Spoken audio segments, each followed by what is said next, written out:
It's your girl Nikia. It's your girl Tash. And you're listening to Two Chickpeas and a Podcast. It's been a minute. It's been a minute. Hence why I was just like laughing when we were starting, because I'm like, do I know how to do this? Like it's been so long. It has been quite some time, but I'm really happy to be back here with you and for our peoples dem. People done. I love you. Thanks for riding with us, Thanks. Yeah, I just wanted to have a big catch up with you because I miss you. I literally never see Nikki. Like never. So much has been happening. And yeah, like let's just get into it. So season 3. This is season 3, guys. Season 3. We're cutting it all out. We're just gonna start new, Oh, I did this instead of that. Anywho, season 3, it's been a minute. It's been a roller coaster. And it's wild to think about where we started, because I think there was like so much promise and we're going to do so much. And I think we still have done a lot and accomplished a lot. But we started this November 2019 and then like rolled into the pandemic. So yeah, we've just been riding this podcast and the pandemic at the same time. Riding the PP, yeah. But I'm really proud of us, like everything that we've achieved so far. And we've done so many things. We've met so many amazing people. And I think, yeah, it's just lovely that I get to spend time with you. Because like I said, like we literally never see each other. Yeah, when people try and schedule things with us, they, we give them dates maybe two months away. Yeah. And that's like good if it's 2 months away, Yeah. I'm pushing at 3 at the moment. And people just look at us like we're ridiculous people. And... Or maybe that we're snobbish or something like that, or trying to fob people off, but it's like, not the case. I have you for August 3rd, and then they're like, what? Are you okay? And then when you say like, and they give you a date 3 months in advance, like a joke, and you're like, oh, actually I'm doing something that day. Yeah, you know who doesn't get it? Alpua. Like, she thinks that we'll be free like tomorrow. And I'm like, no, like, I can't just come over tomorrow. Yeah, you live 20 minutes down the road in Southall, but still, it's not even 20 minutes to Southall from Hounslow. No. But, yeah, aunties, they don't get it. Like people just, especially, yeah, aunties, they just don't get it. Speaking of aunties, can you believe in one of our group chats today, she said, so basically it was our best friend's wedding last week, and we were all like at this afters on Sunday, and she was just like, I don't know why when I was looking at you, Nikita and Molly, like you guys were just reminding me of the aunties and Bennett like Beckham. And I was like, sorry, what? How dare you, first and foremost? I'm 29, and I'm only approaching 30. Like I can't be. Why did she say that? Yeah, I don't know. She doesn't know either. She was like, I don't know how delirious I was, and that's the only way I can even explain the auntie comment. But how can she compare us to the aunties? There's got to be some context to this. I don't know. She doesn't know herself, honestly. Maybe it's because you guys are getting old. Well, I am, like I said, 29, 25. I don't know if that's I'm just old. Kidding. You're not old, by the way. And neither am I. But We're only 1 year apart. But I do feel it. I'm not going to lie. I'm tired all the time.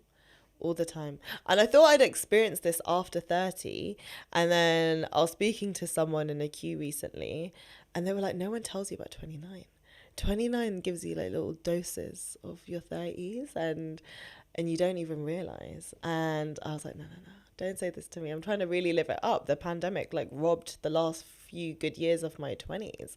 I'm trying to do the most this year. And they're like, yeah, you can try, but you're going to be tired. I was like, I'm tired all the time. I'm tired now. All the time. And also, I'm becoming so sensitive. I don't know if this is too much information. So sensitive to dairy. And everyone's like, yeah, that's the thing when you get older. Like, you just can't hack food. Oh, really? Like, that's interesting, because I swear to God, I had the worst shit of my life 2 weeks ago because and I think it is because I put cheese in my omelette. Like, maybe it was too much cheese. I swear to God, I have never, ever seen that come outside of me. Ever in my life. Yeah. Ever. I was like, oh my God. Like, I felt like a skinny bitch. But, like, I was like, what the fuck happened to me? Like, I couldn't believe it. It was such an event in my life. Like I had to tell everyone. I had to tell you. I had to tell mum. I had to tell my friends. I had to tell my boyfriend. I had to tell everyone. And let the people know. Even work colleagues. Like that's how deep it got. Like it was traumatic. Yeah. I feel like I don't know if it's our generation or friendship group or what, but I don't feel a way about talking about. Shit. Yeah, same. I can't It's believe we're natural. talking about this on the podcast. But my mum thinks our mum thinks we're so crazy and almost embarrassing and gross. But I'm like, we have a whole text chain. And in there, we could be talking for half an hour about how all our poos went for the day. It's a thing. So yeah, lots of changes approaching 30, like feeling tired, becoming like vegan ice cream. That's just gonna be my life now. No. Yeah. Yeah. No. Yeah. This is happening. To be fair, I had a vegan Ferrero Rocher the other day and it was so good. So good. I don't think I will ever do it ever in my life, but like, how can I not have like butter chicken? Oh, do you know there's some stuff like in Aldi now they do like no butter chicken? Oh really? No butter chicken. How mad? Wow. Yeah. Aunty coming through. Yes. Oh. Well, I need all of this because I'm approaching 30. I'm feeling really old. And another thing about approaching 30 that got me thinking was the pilot episode. What a throwback. What a throwback. And you know, I was sort of like talking about in that episode about sort of creating the podcast off having a midlife crisis and being 25 and thinking, what am I doing with my life? You know, what am I going to do before I get to 30? And I'm still kind of in that predicament a bit. I don't know if it's just me, but I feel really, really robbed by the pandemic, and like so much precious time has been taken from me. And I feel like I'm just like resuming my normal life now. Like 3 years later, I feel like, okay, I've got a bit of rhythm and stuff back. And I'm as busy as I ever used to be. So I feel like, okay, I'm here. But, you know, I'm going to be 30, not even in 6 months' time, 5 months' time. 5 months' time. And I just don't know if I've... But why is that? Just because of the pandemic? Yeah, I mean, there's so many things like you couldn't do because of the pandemic. I get that as well, because I think I just turned 25 and then we went into the pandemic and I was like, oh. And then obviously like after lockdown, 26, 27, I stayed in my job because I was like, this is secure. But now I'm like, I need to like pick up my pace a little bit. And again, like, yeah, it's because of the pandemic, but look at us. We've achieved so much. Yeah. I do want to ask you though, like, what is it like? Obviously, you've just said, yeah, turning 30 is a bit crazy. You're about to turn 30 in 5 months. What do you think your life is going to look like after 30? Like, what is it that you think is going to change? So many things. I've been trying to like hide from it almost, and sort of say to myself, you don't need to be freaking out, because there are lots of people that tell you don't need to freak out. It is kind of the same. You might be a little bit more tired, that's all, but life is pretty much the same. Like, life is what you make of it. And I'm like, yeah, like, and I want to take that attitude on. But then I met an incredible woman recently at work, and you know when you just meet someone and you have like an instant connection with this person? And I really felt like I was looking at future me. There were so many similarities between us and our interest in our mannerisms. I really felt like I was looking at me, but like 15 years in the future. And did you like what you see? You saw? I did. I mean, she's a, you know, boss ass lady. She's killing it in her job. You know, she's running this media company. You know, she's finally got a great boyfriend. She was telling me about all the trials and tribulations and how she did meet her partner much later in life, and how she almost felt singled out because she didn't have that when she was younger. And I was like, that's me. Like, that's me right now. And then we somehow got talking about fertility, and that's something else that's been on my mind. And I said, you know, I've been going like back and forth about freezing my eggs, and if that's even a possibility on the NHS in this, you know, conservative climate that we're sadly living in. And why do you want to freeze your eggs? Because I feel like that's what I need. I just know in my soul, like, I need to freeze my eggs. I mean, I think it's like something that I feel like a lot more people are doing these days, and yeah, I can completely see why you want to do it.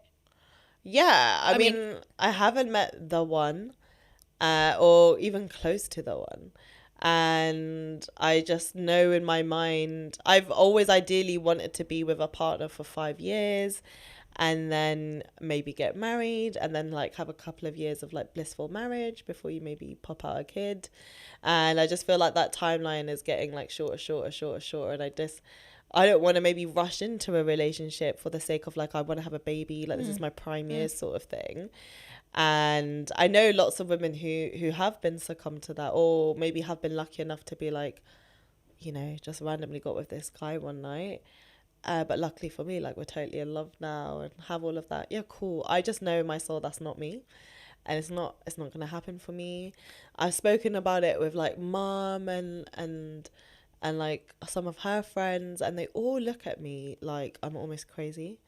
And they're like, yeah, you're really young, you can still have a kid. And I'm like, no, but I don't think they get it. No, Like, they I don't think they actually get it. because they're from the generation of where you would get married at 20. Yeah. And they were almost Mum pressured to. wasn't mum married at like 20? 20. And then she had all three of us, me, Nikki, and our brother. Well before she was 30. 27, she had the third 22 one. To 26 or 7, she must have had all of us. So Yeah. It could not be me. I'm 28. There is no way, like at all that I'm ready for any of that. I can't even have like breakfast in the morning. Like, how am I going to have a kid? Do you get me? Do you know Like, what I mean? sometimes it's really I just think hard. of Sometimes that. I'm looking for last night's olive bronte and I'm like, where is that?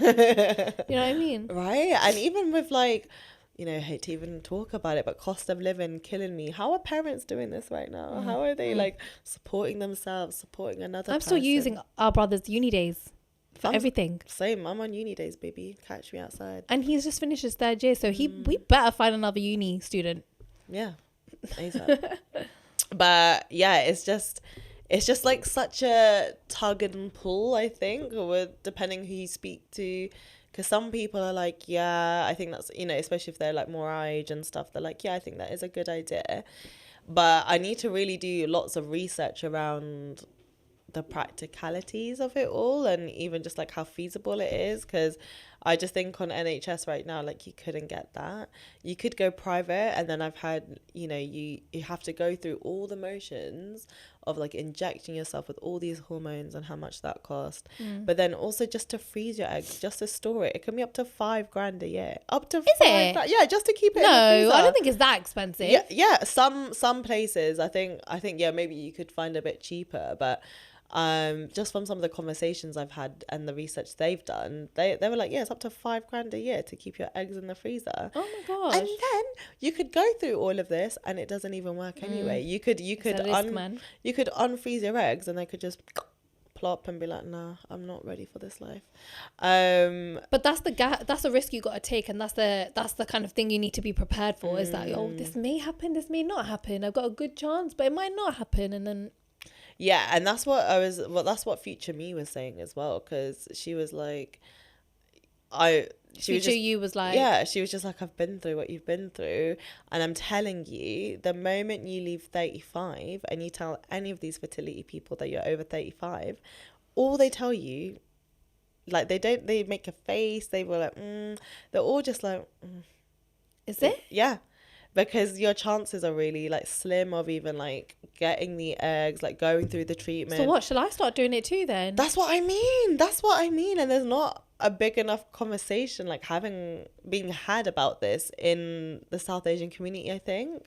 Maybe because it has been through like the history of time, like come on, better get married, like as soon as you've graduated or as soon as you've done school or something. And maybe lots of people haven't had to worry about this issue, but we're a new generation now, and I feel like everyone is having kids later and later, meeting their partners later and later, which I think is a good thing. But it's true, like I'm on a biological clock, like I'm not a man, I can't just pop out a kid or impregnate someone at any age. Like I'm limited, and I just think even like the podcast, it's been 4 years and it's flown by like that. What am I going to do? Like, time is moving faster and faster. And not to make it worse or anything, but I think you need to give yourself grace, because you also have PCOS, which for you guys who don't know, it's polycystic ovary syndrome. And it's a condition where you have large cysts on your ovaries, and it makes it harder to conceive. And I think you have symptoms of like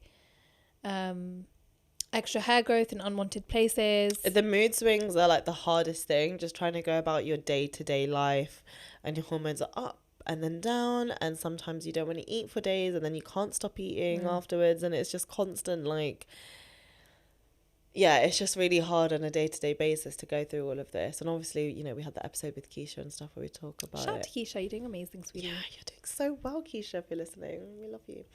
And yeah, so yeah, the PCOS things on my mind, you know, getting older, I can just feel not my health becoming bad, but just my body changing, and in terms of like how tired I am and sensitive I am to things. And then I can only imagine what that must be doing to my reproductive system, or not that specifically, or just what's happening to my reproductive system because I am getting older. And then yeah, I'm one of those people who does sadly watch the Kardashians. Not even sadly, I don't even care. I love the Kardashians. Sorry, I love Kim K. I love watching it, and that's been like a constant theme through their show for the last like couple of years or so, about fertility, and you know, like a few of them gone through a surrogate and things like that. But again, you've got all the money in the world to be able to do all of those things, and now I'm just like, I'm in a battle of like, there's so many things I need to do. Like I need to buy a house, but I really, really, really want to travel before I do anything, any baby, any man, anything. Really want to travel. Again, pandemic really like pushed those plans like really far back out for me. I think the thing is that we live our lives to some sort of plan, and like that's what we've probably done since we were younger. But actually, like, shit happens. Another pandemic might piss us off or something soon. Climate change is madness. Like, we just got my hay fever is a madness. Like right now, I need a tissue. I swear to God. And I think the most important thing is to just live your life. Like, I want you to live your best life. Go the fuck to traveling. Have the best time in the world. Like, yeah, a man will come, or maybe he won't. The time will, everything will just fall into place. You know what I'm saying? For you, it has. Well, yeah, but I didn't look for him. I love you so much, but I didn't actually go looking for it. And that's the thing. Like, first of all, I'm so grateful for my boyfriend. Love you. But again, like, it wasn't in my plan. It just happened. And that's the thing. I think the best things happen to you when you don't plan something. I was about to, and guys, we're going to do an episode on this, so, you know, stay tuned. Your girl got a nose job. And that happened in 2022, literally last year, February. And just before I went, I met my boyfriend. And, well, I had already known him, but we randomly became more than friends after like 5 years of friendship. And it's now, yeah, like, I'm so grateful, but I'm not gonna lie to you, like, I even said it to him as well, like, I never ever thought that this was gonna happen. Number one, with you. Number two, like, it wasn't in my plan. My plan was to live my best life being by myself, kind of enjoy whatever I have with this newfound confidence, and that being like my new nose. And I found him, so and it wasn't ever a blessing that I was ever going to push away, but it just happened the way it happened. And yeah, no, it is so beautiful, your guys' story. It's nice to see. Thank you. I approve of said boyfriend. I don't know if you said his name. I don't think I've said his name. So yeah, I really like him. I think he's a gem. He's a keeper. And, you know, our lives are like, so I swear to God, even now, like, I wouldn't have planned my life this way. Like, I'm moving my life from the west to the east. Southeast. Whatever. It's not Hounslow. And it's not Hounslow. Honestly, like, I'm so glad that we're doing this, and, you know, it's been really great, like, you know, just moving in and everything. But home is where the heart is. Like, I swear, Hounslow, Brownslow got my life, man. It's so hard. Like, I never thought leaving home would be so hard. Like, yes, we left home for uni, and we lived in Birmingham, which was very interesting. It was basically like Hounslow, Slough and Southall combined. It really was. It was like a mega, like, brown borough, and you came together, and I feel like I couldn't go to the club without bumping into every single person I've known from school who are brown. Yeah, that was fun. That was so much fun. But honestly, I think you don't realize how hard it is to leave home. And I've seen so many people recently get married, and one girl, she got married to the love of her life recently, and she's leaving her home, and she's such a family oriented person. And I was like, oh my God, I relate to you. I know it's not the same thing because I'm not getting married, but like, and I know I'm not on the other side of the world, but one day that might actually happen, and I have to, like, so for me, this is my test, is like leaving home, leaving Hounslow, going to the east side. The other side of London can feel like the other side of the world, though. Do you know what I mean? Like, London's a massive city, and it's not like necessarily easy to get from one side to the other, depending, I don't know, transport for London, because you suck. But yeah, I am feeling for you a lot, because I've lived out since I was 21, but like around the corner from mum's and like all of you and stuff. So it's been almost like cheating, because I am so close, but I just sleep somewhere that's not with you guys. And yeah, but that's okay. Like, that's fine. You still have your own space, and it's nice. Like, I'm actually happy. I'm gonna get my own space, because this is what happens in like our household. No, but it's not. That's what I was about to say. Like, at first, when I lived on my own, I used to love being so social and felt weird being at home alone. And I think because of the nature of mum's house, like, we always refer to it as Piccadilly Circus, because you just don't know. It's the Bermuda Triangle, actually. It's the Bermuda Triangle. Don't leave your stuff at our house. You ain't seen it again. I'm not seeing it again.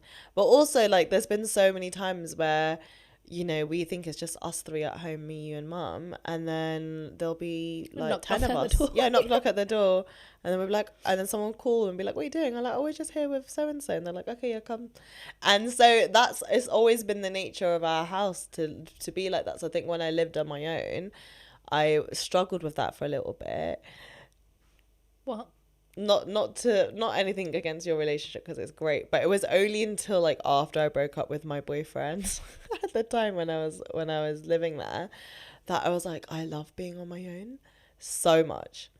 But that's great. That's great. Great. But what I'm trying to say for you is it's not going to be easy, because you have gone from living one way at home and having your certain comfortabilities and your nuances and everything like that. But now you have to put up with someone else's nuances, their like habits, their everything. Yeah, we're definitely navigating. Sorry guys, I'm just grabbing my tissue because hay fever's a bitch. This shit, man. So that's all I mean by that. Like, you're not going like really living on your own. Like, you are living with your partner. So I know, and this is the thing. Like, it's such a different dynamic now. Like, our space. The space is really our space, but obviously, like, I'm moving into your place, so I also don't want to ruin the way you do things, and I don't want you to also like be like, no, you can't do things like that. Like, I think it's a really good, we're really creating balance and harmony. We're really trying to understand each other and what we do need from each other. And the good thing is that he works so much. So actually I do have my space. Yeah. And then I will equally have such a big social life. I can't help that I'm popular. So we really do have balance, and that's where our space comes. Yeah. Our space. I think it just depends on the person, innit? Like, I'm very lucky. Like, I think I would struggle to be smothered with someone 24/7, and we have a really good, like, we miss each other all the time. Like, I miss you right now. Like, I miss him all the time, but it's nice because I do get to miss him, you know? Yeah. You know what I'm saying? Yeah. I do get that. Yeah, it's just because he's also a Scorpio like me, and I know what I'm like, so I'm just like, good luck. Oh no, but you lived with me your whole life, so you've had some training. Yeah. Yeah, it's really hard. I'm not gonna lie. But you know, we're like organized, tidy. You're very free spirit. Natasha, if you had £1 for every time you heard Natasha say, "Has anyone seen my AirPods? Has anyone seen my car key?" I'll comment at you right now, because you know that's you. Do you know everyone at work says this as well? Yeah, everyone at work is like, Tasha's you walk in somewhere like it's your personal bedroom and you'll fling things everywhere, and then you won't know what you've done with it. Even at the wedding the other day, you couldn't find your shoes at the end of the night. Your shoes. Yeah, where were they? I don't know, babe. I don't know. I found them though, so that's the good thing. Yo, I can't believe it. Yeah, I'm not one of these girls ever, but I'll just have to say it to you because it was just a one-time thing. Yeah, I had to take my fucking shoes off because my heels were killing me. They're a Why size are you 5.5 and I'm a size 6, but they're so gorgeous. And I was like, it's going to go perfectly with this dress. I have to wear it.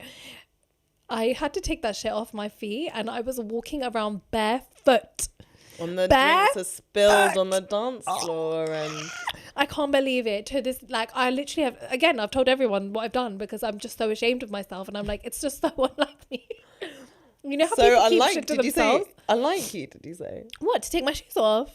Oh, okay. Why? What are you trying to say? No, just about how drunk you got to even get to the point of taking your shoes off. Yeah, well, this is the thing, okay? If you don't have an open bar, I'm gonna be pouring my drinks like free pour, and I'm gonna be like, yeah. Yeah. Thank you for that. That was really, really nice. I was gonna say I was the open. You are the open bar. I sat down. I kept going I kept being like, please, one Coke for me. Yeah, we don't really want to drink. Straight over. I'm sure that they clocked, that I was going into this bag just like every 2 seconds pouring the rum. The good rum. We're good righty, and if you can save, then save. I have no shame in that. Save it. Just save it. I swear to God, though, that was something I had to really tell my boyfriend after. Like, I was like, yo, like, I swear to God, like, please allow me this one time because this is not me. I'm not that bitch that ever takes my shoes off ever. Even my friends, even the girls were like, you never do that. I literally will suffer. My feet will bleed. My feet are still bleeding.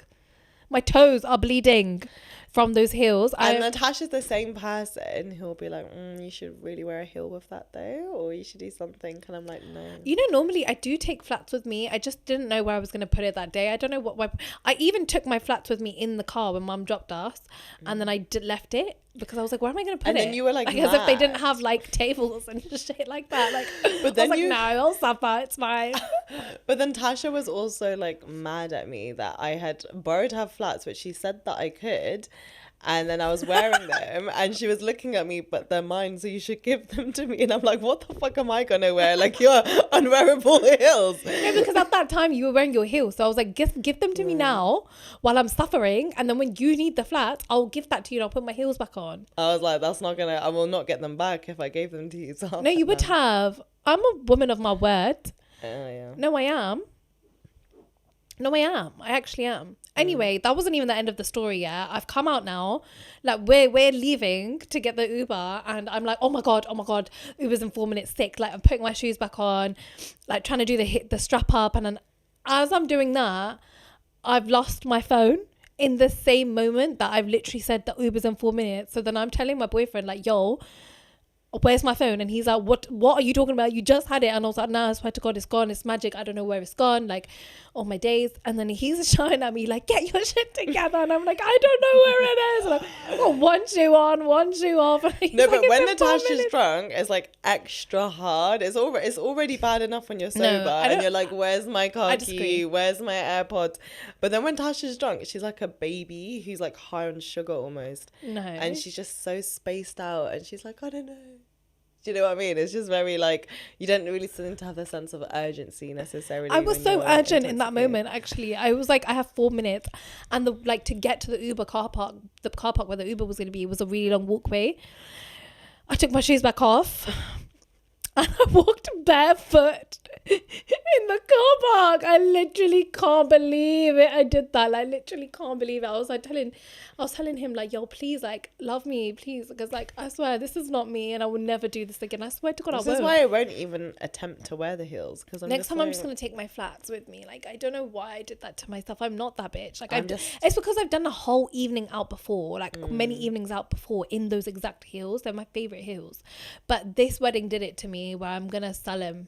Minted, baby, get your money in it. I'm literally like, I'm done. My feet still hurt, like my toes. Like, I can't show you my toes, because I don't know what you guys are gonna do with that. But honestly, there's little cuts on them and they hurt, and there's a blister on my toe. And it was like half gravel, like half grass, half bark. It was all the things. My feet was hurting when we were walking. He was not impressed. My man's was not impressed. I got into that Uber like, ugh. And then we got home and I literally ran to the bathroom and I washed my feet and I was like, do you love me? I always shower before bed. It's like, if I ever got with someone, you're gonna have to learn to shower before bed. No, as well. I showered, but like my feet were the first things that really got the scrub because I couldn't believe that was me. I couldn't even do that to my pedicure. Like, I've paid so much for that. But like, again, like, you know, shit happens. Sometimes you be drunk. I'm 28. I'm really learning my lesson about drinking. It's so funny because I said the other day, like, oh, you know, I really know when to stop. And I think I do. But I think that day, because it was a wedding and because it was just like everyone lost their minds. A bottle. And everyone lost their minds, yeah. That Nikki had paid for. I just went for it. I really went for it. But let's circle back to your mans. Because I think, again, thinking back, this is season 3, episode 1, you know, really thinking back to the pilot. And the pilot, by the way, guys, was our first ever episode. So if you guys want to check that out, scroll down. Sorry about the quality of sound on that. I know we've come a long way since then. But yeah, thinking back, like one of the other major like topics of conversation we're talking about in that episode is how I suddenly want an Indian man. And I'd never really like dated one before then. But do you remember on our first episode, we both were like, we're just not into Indian men. We just don't want an Indian man. Yeah. And I swear to God, as soon as that episode came out, I was like, I want to marry an Indian.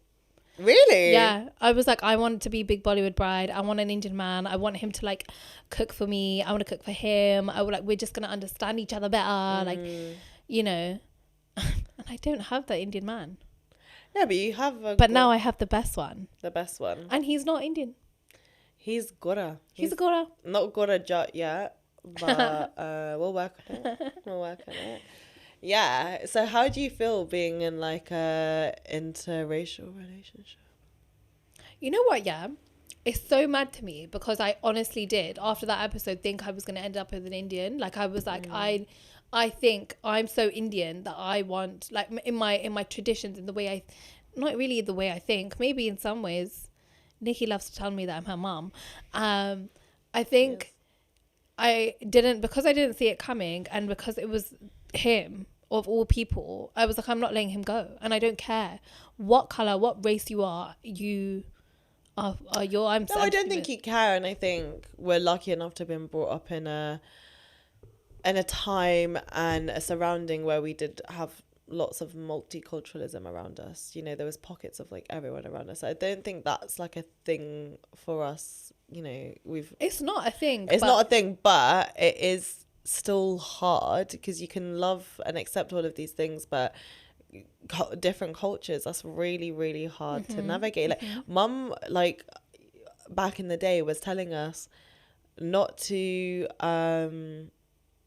like marry outside of Hinduism, basically, because she married outside of being a Gujarati, so that's the caste system, and she married outside of the Gujarati community, and she found that hard. And I was like, oh, that doesn't make sense. Like, you're still Hindu, dad's Hindu, like you same religion, all of this. No, two vastly different cultures, outlooks on life, you know, the way you eat things, what you eat, your attitudes towards family, towards religion, just so many different things. And that's just, you come from the same background. Yeah. But the two different cultures within the Indian community, and that was a struggle for mum.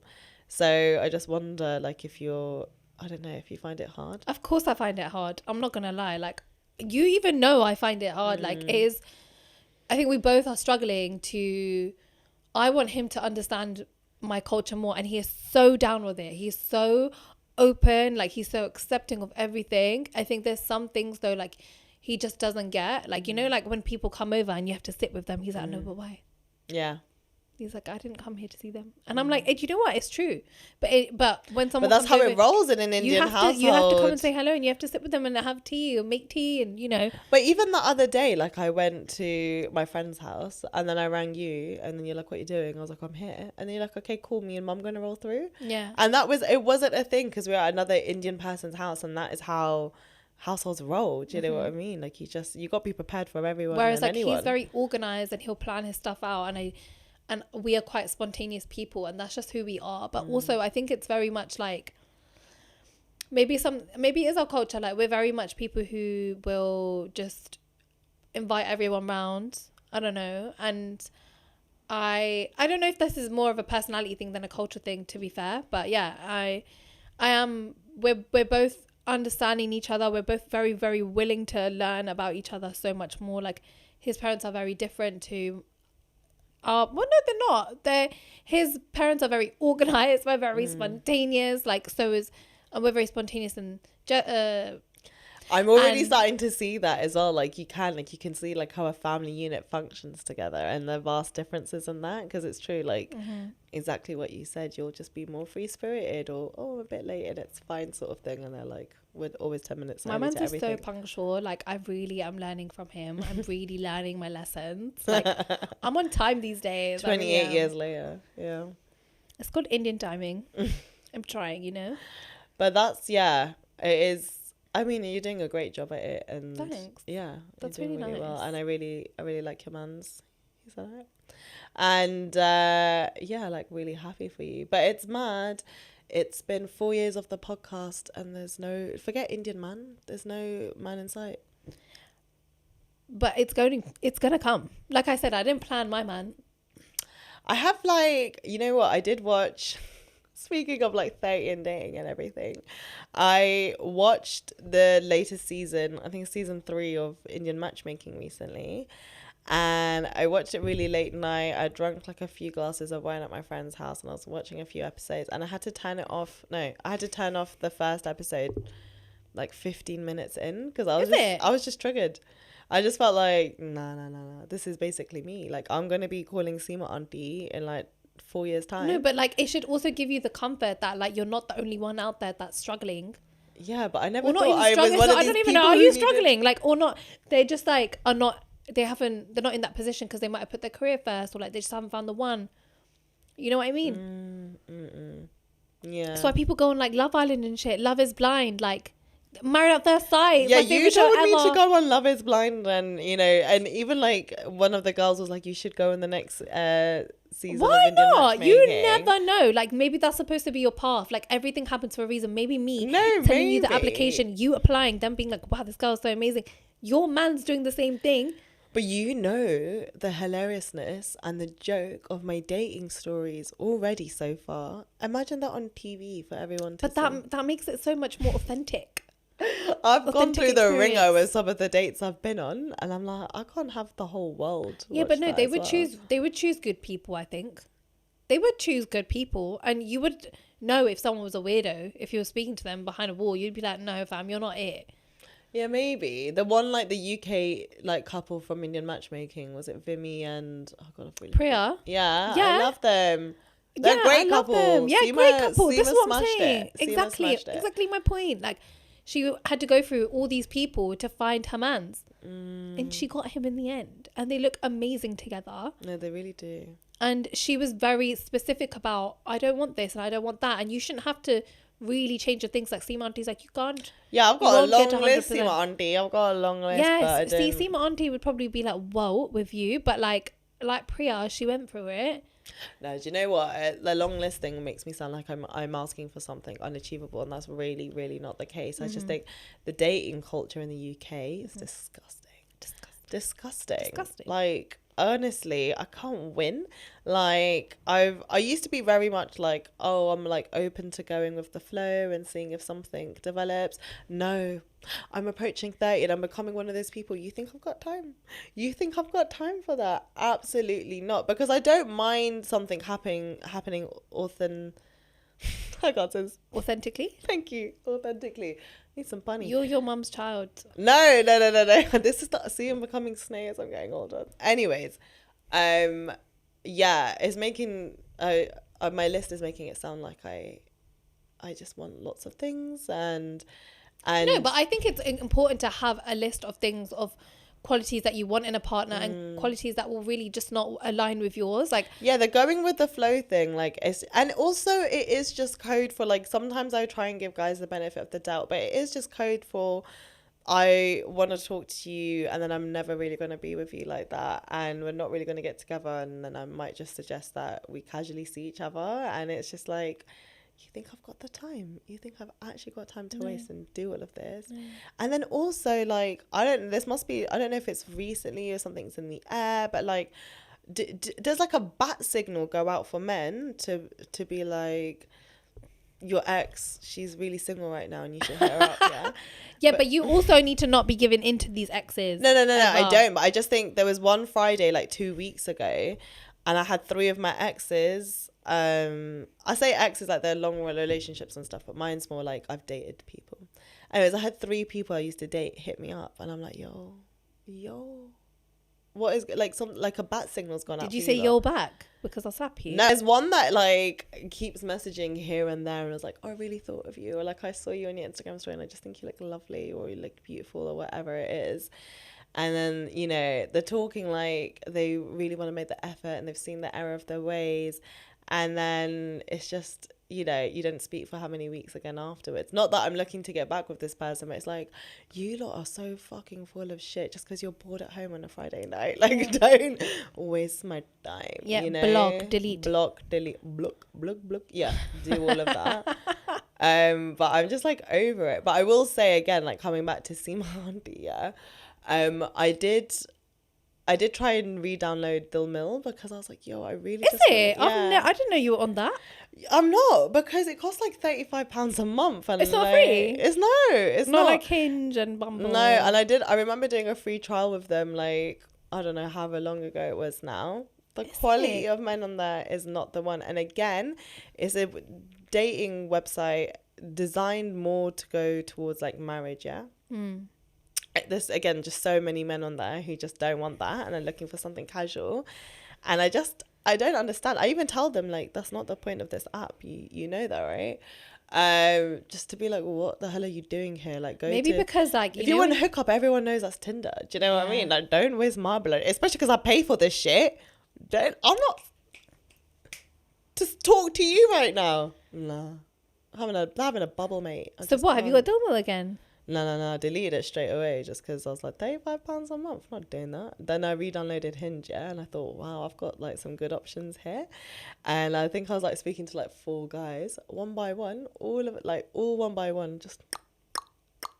What is that? What is no, that? just like I've just got to stop talking to them, or block. Right, like right. just, you know, there was one guy I was talking to and I thought, oh, this is nice. He's Indian. He's like really spiritual. I'm really spiritual. His spirituality, he goes on, like he talks about it first and foremost. Like, I hate people who know something or are passionate about something and then make other people almost feel like dumb that you don't know that. Sorry.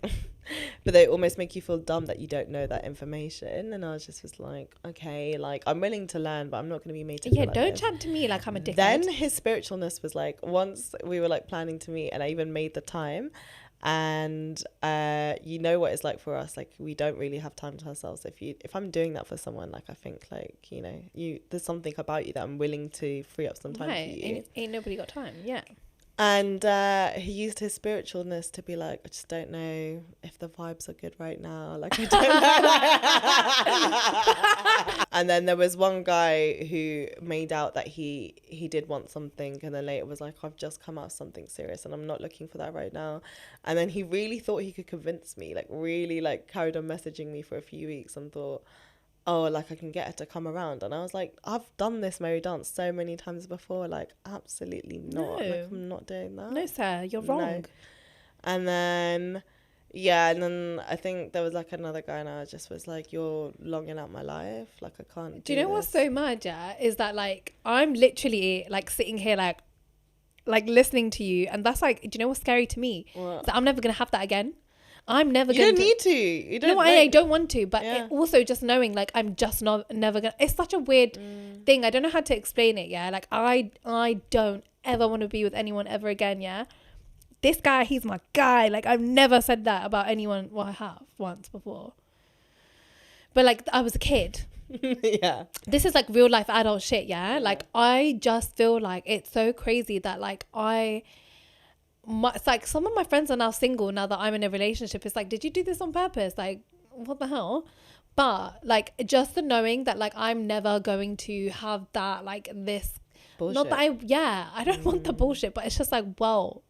Yeah, because some of it was really nice. Some of it was like, wow, this is really exciting. But I think where guys go wrong is if you're talking for more than like 2 or 3 days and it's been going well, and you haven't set up a date like within like almost like the week to meet, you're going wrong. Absolutely no. I was just like, you're off the list, mate. Not talking to you. So now I'm definitely back in a stage of like, I wanted to dip my toe in the water. You guys are all a big disappointment, and I'm not gonna. I think you're not even gonna find someone on Hinge. I think it's gonna be authentic. It better be. I've always wanted like a meet cute, you know, and some of the people I have like in my life like met in person, like they have been more of like, you know. Maybe it will be someone who, when you go traveling, you never know like Maybe. who's waiting for you out there. That's why we should just never. No, I'm not in a rush like that. I'm not someone who's like, oh, it needs to happen now, or No, and that's you know, good. There's no. I definitely believe things happen to you when you least expect it. Like the best relationship of my life, or the best dating experience of my life, happened when I totally wasn't expecting it. Like it hit me In the face. Yeah, it totally got me. And yeah, so I don't think like, oh, it's gonna happen like this, or I just need to do this or anything like that. I'm very much like, it'll happen when it happens sort of thing. But your girl's approaching 30 and I'm like, okay, when exactly is it gonna happen? Do you know what I mean? Because, and you know what I find so weird as well, yeah? Like, I'm so determined to have an Indian man, like, really and truly. Like, there'll be other people from other backgrounds who might, like, come and approach me, and I'll be feeling it and I'll flirt with them. And You're the biggest flirt. What do you mean I might be? You flirt with everyone and everything. And I'm a charmer, first and foremost, thank you, charmer. And I can't help it if my words are like silky smooth, buttery. Like, we were at this event recently. Sorry, let me clear my throat because this is a story. When we were at this event recently, and you were like flirting with this older guy, and I literally was standing with you. No, I can't say his name. No, but where were we? We were at the Happy Birthday Sunita press night, and he's a good looking guy, but I was just like, oh my god, I'm right here. Like, can I leave? That can felt I really bad. I even told like a mutual friend afterwards, I've scared this person off, because it was just fun almost. You know what I mean? And yeah, I didn't. But I'm standing there with you, so it wasn't fun for me. and he probably was like, what? No, I don't know. Don't do that with me there. You can flirt. No, but I didn't even realize I was like, how do I join in? Ha ha ha, yeah, you're fit. Like, what do I say? I didn't say haha, yeah, you're fit. No, if you think that's my game, you don't know me at all. I'm saying about me. What do I do? Do I laugh in? Do I laugh? I was being very subtle, I think. Anyway. Subtle? No, you were not being subtle. That's why I'm telling you. Like, I literally was like, oh my god, where what do I do? Where do I go? Where do I look? What? Oh my god. Some people are just easy targets. Sometimes it's just fun to make someone feel like, you know, when someone can't take a compliment and they really hate it. So then sometimes I'm one of those people, so I don't know why I do that. But yeah, I just really just like, it's fun to. Anyway, yeah, you're a flight person. What can I do? But I'm so determined to have an Indian person, and I haven't found them yet. But you know where I find them? And I don't know if it's just because they look really good on their wedding day or look really good in a suit. But you know all the wedding reels that you see on like Instagram, and it's all these like videographers and stuff. And by the way, I'm obsessed. Yeah, obsessed. Like they're so beautiful, so stunning. But you'll see the trailers, and then I'll really like check out the guy, and I'm like, that guy's really good. And they just got married, so obviously like unavailable. But I'm just like, I watch the Indian guy and I'm just like, that's what I really want. Like, if I was to ever have a wedding or something, in my mind, I mean, like, God laughs when you make plans, and, you know, do I even believe in God and all of that? But, you know, there's that saying, you know, it's anything that you think is going to go to plan or what you want is the total opposite's gonna happen almost. But I don't know. I mean, whatever. We want the video. We want the videography. I'm telling you, yeah. I want it, and I want to be in my like Indian get up, and I want my mans to be brown. Like I want him to get the culture. / I want to become more immersed in the culture. Like there's some brown guys who are, you know, British Asian like us. But some of them really carry like their brown side like really, really well. And I think this is also where I wanted, after we released the first episode and I said, oh yeah, we're not into Indians. And all of a sudden I wanted an Indian. Yeah. That's exactly why I wanted to be even more into my culture. And I wanted someone who loves their culture too, to like be with me. But like, I'm lucky enough that I found someone that's really, really into my culture. He's just not like, but he's so happy to be a part of it. And also, I literally, my hobby, I'm not even kidding. Like you said about the videography thing, I watched one yesterday on YouTube. I watched them for hours. I watch people's dances. Best believe you're going to be doing a dance on my wedding. You've told me for years. Yeah. Everyone's Making it doing like a it. Coachella set with how many songs Yeah. you're telling me to do. Yeah. We're doing that. Mm. We're actually starting to practice the dance for our friend's wedding coming up. Yeah. Our friend's wedding is in October, and we've got a schedule going. Right, it's happening. Yeah. Now. Everybody gonna be in time. This, that. Like, it's happening. Very, very gas. Scoop the ice cream. Scoop the ice cream. Scoop the ice cream. Doggy. Me and Nikia, when we used to go to dance class, well, how old were we? We were like we 3, were 4. young. We were like, 3, 4. Going to Bollywood classical dance class was Shout out Rocky Sood, he's still in the business. she's a great teacher, amazing. Yeah. But honestly, I remember like the names for these dance moves: the classical, the scoop of the ice cream, the scoop, the dog, the woof woof. Oh, good times. Too good. So yeah, just with the men thing, I mean, I've spoken about men a bit more than I wanted to, but yeah, if you're getting married and you've got a wedding rule out, just don't show me, because I'll automatically want your man, because that's how it's going right now. I can't wait to do mine. I'm gonna be like in the slow-mo, like looking back, like shy bride. Like, I can't wait. It's gonna be so Look good. down, you ruined the bloody video. I'm like, ooh. Yeah. Good. But yeah, speaking of men, yeah, I'll just be a bit vulnerable now. It's fine. It has been an insecurity of mine as to like why I've not really been in a relationship or even like a proper relationship, really. Like, I'm always in like situationships, it seems, or I'm in a relationship and it takes me like 2 years after the breakup to realize I was in one. Anyways, I'm in therapy. That's where we're heading now. 30, freezing eggs, Sima Aunty therapy. And I know that you started too, and I just thought it's really interesting that we're in our later 20s. Do you know what's interesting for me is that I think for anyone who listens to us or is listening right now, there's an episode that we did with my best friend Aaron, and it was called Recognizing Your Mental Health. And in that episode, he talks about going to therapy. And you, in that entire episode, were really like, no to therapy. So negative towards therapy. Like, no, who's got the money? Who's got the time? Like, well, no, I don't want to open that. It's just like, what did you call it? You like, I don't want to open Pandora's box. Now, fuck that. Yeah, I still and don't. now you've now accepted it, and you've now like taken the step to go into therapy, which I think is an amazing thing. And I am seeing, like, it is crazy because, you know, maybe as like the host of a podcast show, like, I should have been a little less my opinion in that, but it is our podcast, and I still felt like that was a relevant voice to have. I think you were very honest, and I'm sure that there are people just like that. Yeah. But I'm just telling you, like, look at the difference of like where you were in your headspace then. You were like, no, to like, okay, cool, I actually do want to It is a thing though, like, even if you're going through something, and I do get this with therapists as well, is you can't force someone to go to therapy. Like, they have to really be willing to want to do that. And loads of therapists won't work with you if there's like an ounce of you that just doesn't consent to being there. Because it is a lot. Like, yeah, I am opening Pandora's box. My therapist is very like becoming aware of my patterns. Like, I think every week I try and maybe get out of seeing her and be like, you know, try and trick her maybe and be like, oh yeah, remember last week I said I'm not like coming this week, you know, see if she'll fall for it. And sometimes she does. But yeah, she's just like, why is that? Like, what is it? And it's like, it's just a lot to go through on a Tuesday night, you know, just to open up this much, or like, you know, potentially cry this much or something.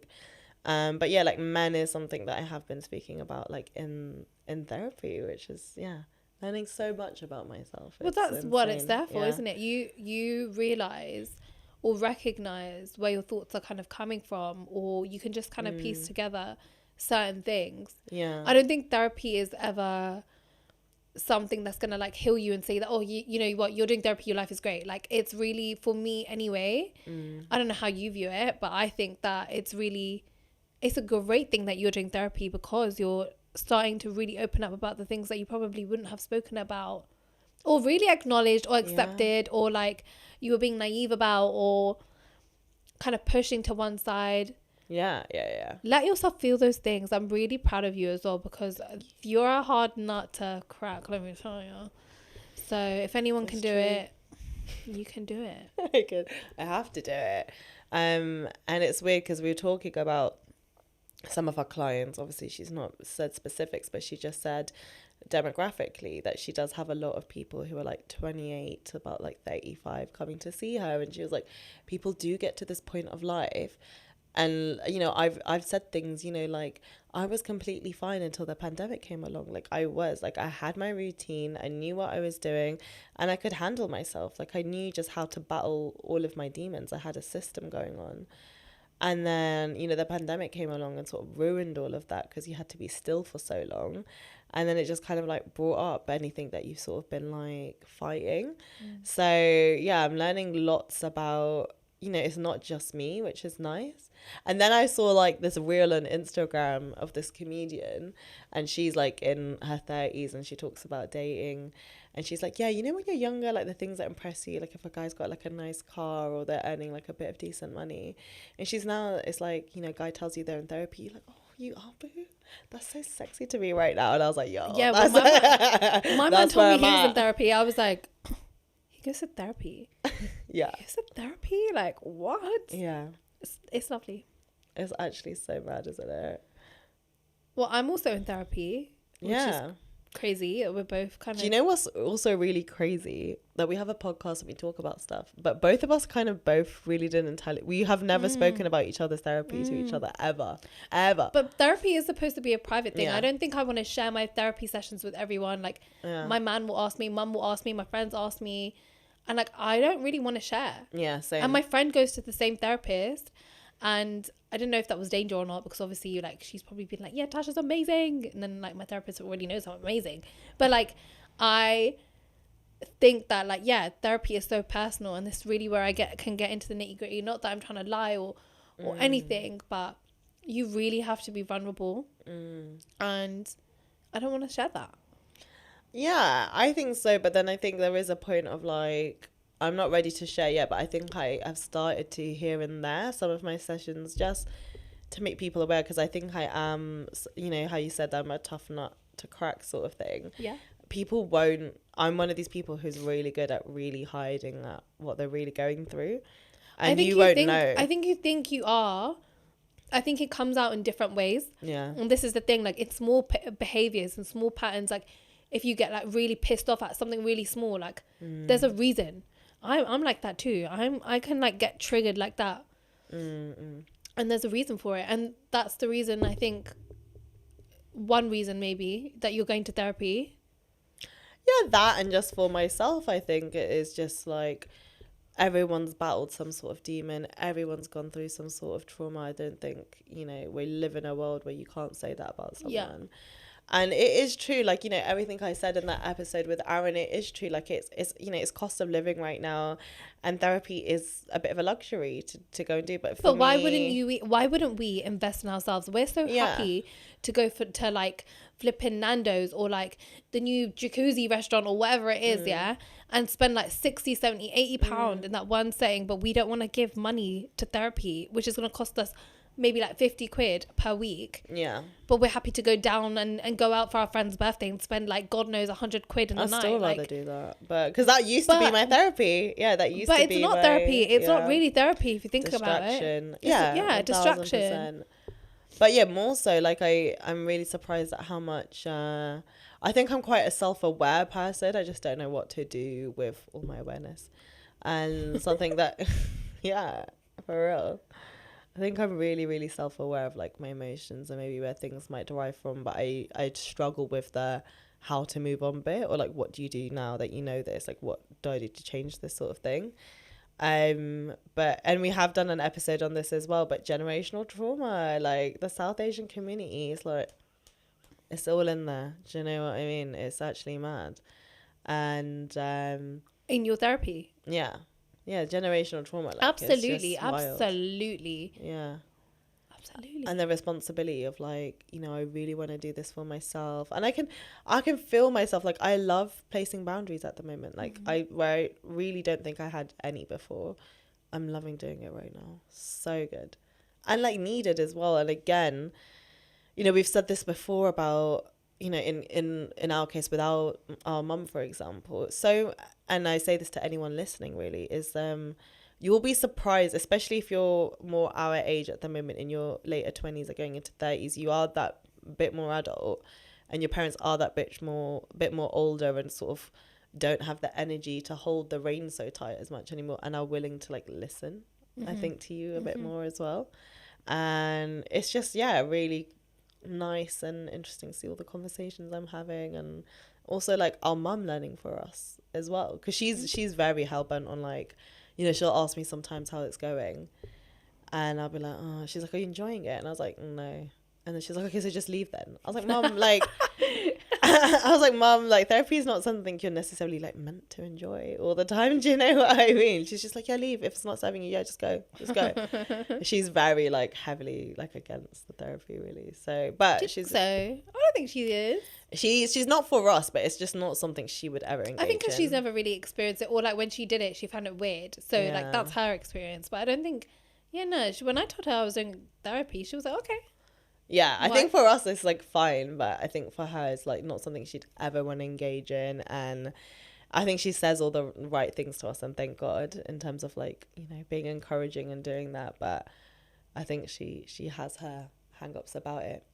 But yeah, therapy. So yeah, it's all going on. We're maturing, growing up. But I'm excited to see how like everything pans out for us. I mean, we're both in therapy, and it's crazy that we're kind of, you started therapy and then I was like, you know what, I need to start this as well, because I wanted to for the longest time.